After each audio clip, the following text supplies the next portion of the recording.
Je pense qu'on tournait un peu en rond en termes de génétique typiquement française ou avec du vieux sang américain, et qu'il y avait une volonté d'aller chercher des nouveaux courants de sang pour apporter en particulier sûrement un peu plus de vitesse et peut-être un peu plus de précocité. C'est la raison pour laquelle il a été fait le choix d'introduire du sang américain dans le studbook trotteur. On peut décomposer cette opération en 3 phases. La jument Roquépine, l'excellente, enfin la grande craque Roquépine, a été autorisée à être saillie par un étalon américain, Stars Pride. Ça a donné Florestan, qui a couru des courses européennes et qui ensuite a eu le droit de produire dans le studbook trotteur français. L'année suivante, la même Roquépine a été saillie par RS, qui était un fils de Stars Pride. Ça a donné Granit.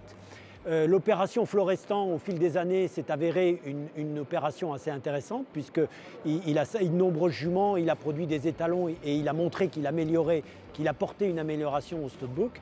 Et donc ça a été prolongé avec une nouvelle jument, Astrasia, une fille de Jamin, de l'élevage des Rouge-Terre, qui a donné Kimberland avec Nevele Pride. Donc ça a été la première phase, c'est-à-dire des très bonnes juments qui sont saillies par du sang américain. Une deuxième phase, c'est l'acquisition de purs reproducteurs trotteurs américains. La première expérience, il s'agit de Mickey Viking qui fait la monte au Lion d'Angers et qui va faire la monte une seule année. Il va avoir une trentaine de produits sur cette seule génération qu'il produira, parce qu'il mourra ensuite. Il y a 3 entiers, et parmi ces entiers, il y a Vikings Way. Il est intéressant de retrouver, de voir la place maintenant de Vikings Way dans les lignées de reproducteurs du trotteur français en 2022.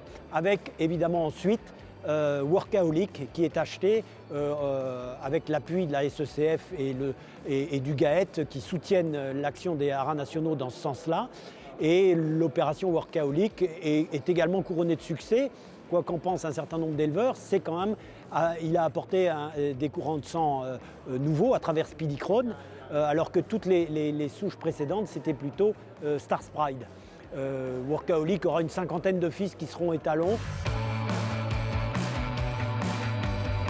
À la fin des années 80, il est décidé que les meilleurs juments du studbook, donc plutôt des premières catégories, peuvent aller à la saillie d'étalons étrangers. Et à ce moment-là, on a un certain nombre de reproducteurs qui sont demi-sang américains qui, par la suite, deviendront d'excellents reproducteurs et qui auront apporté ces courants de sang dans le studbook trotteur français. Il y a également des produits de ces juments saillis par des Américains qui seront des femelles, des poulinières. Et puis il y a eu des juments américaines qui ont été saillies par des étalons trotteurs français. Les 2 meilleurs exemples, c'est Cocktail Jet qui est issu d'Ambrouglamore, et puis Enfilade qui était une fille d'une jument américaine avec Taras Bulba. Donc ça a été un moyen, soit par des fils étalons, soit par des filles demi-sang américains, d'apporter ces courants de sang américains.